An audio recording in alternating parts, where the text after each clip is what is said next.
Hello everyone, so I thought I'd record a video instead of live streaming since the quality will be better. First things first, I always duplicate my layer. Then I have this Photoshop action that I made, which is just the levels with the middle pulled to the right or the left, I don't remember, so that I can see the skin texture a little better. Or you can do the curves tool and then just pull the middle down, they both work the same. I'm going to fast forward this part because I'm basically doing the same thing over and over on the face and body, and I'm just removing all the small blemishes with the patch tool. So what does the patch tool do? Well, it basically lets you circle a blemish and lets you drag it over to a clear part of the skin that you want to sample from. There's a lot of different ways to edit the skin, so just remember that there's always more than one ways to do things in Photoshop.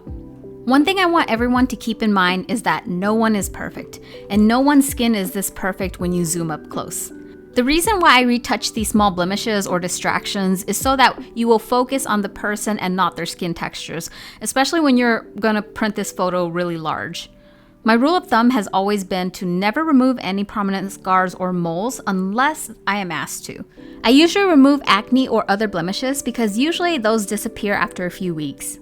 Once I am done with the first pass on the skin, I will work on the eyes. I always make sure to pay extra attention and usually spend the most time on the eyes because I feel like that is the first thing that draws people into a photo. I use a combination of the patch and stamp tool. So what does the stamp tool do? The stamp tool basically clones the sampled area and pastes it onto the area that you want it to go. If anyone is interested, then I can do a separate video going into detail about each tool. I usually jump around a bit, so you'll see me jump over to removing minor blemishes on the body later. The next thing that I do that I won't go into too much detail on is frequency separation. It's a bit hard to understand at first, but once you get it, you will use it for a lot of different things, not just the skin. But to put it short, it separates the layers into a low and high frequency layer, or as I like to call it, the color layer and the detail layer. So whatever you do on the color layer will not affect the detail layer, like the skin texture. What I'm doing now is just evening out the skin tone a bit so it looks a lot softer. Now that most of the skin is done, I'm going to focus on the eyes. I'm using the dodge and burn tool at the moment, so to avoid having to switch the brushes, you can use a shortcut. For IMAX, it's usually the option button. So what you will do is if you are on the dodge brush and you want to switch to its opposite, which is the burn brush, then hold down the option key while you are using the dodge brush. When you want to go back to using the dodge brush, then just take your finger off the key. Once I'm done with the eyes, I move on to fixing the lips.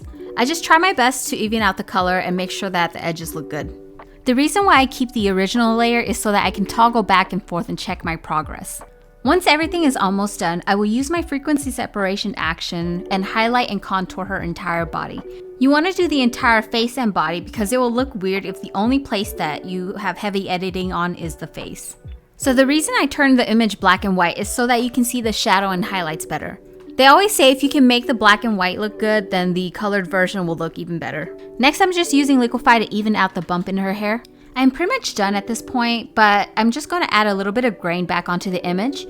I use Luminar AI, and it is a paid program, but you do not need this. I just happen to have it, so I'm going to use it. The image is pretty much done at this point, but I'm feeling like I want to add a little bit more saturation back into the reds, so I'm going to use the selective color adjustment and just adjust the reds, and then mask out on her face.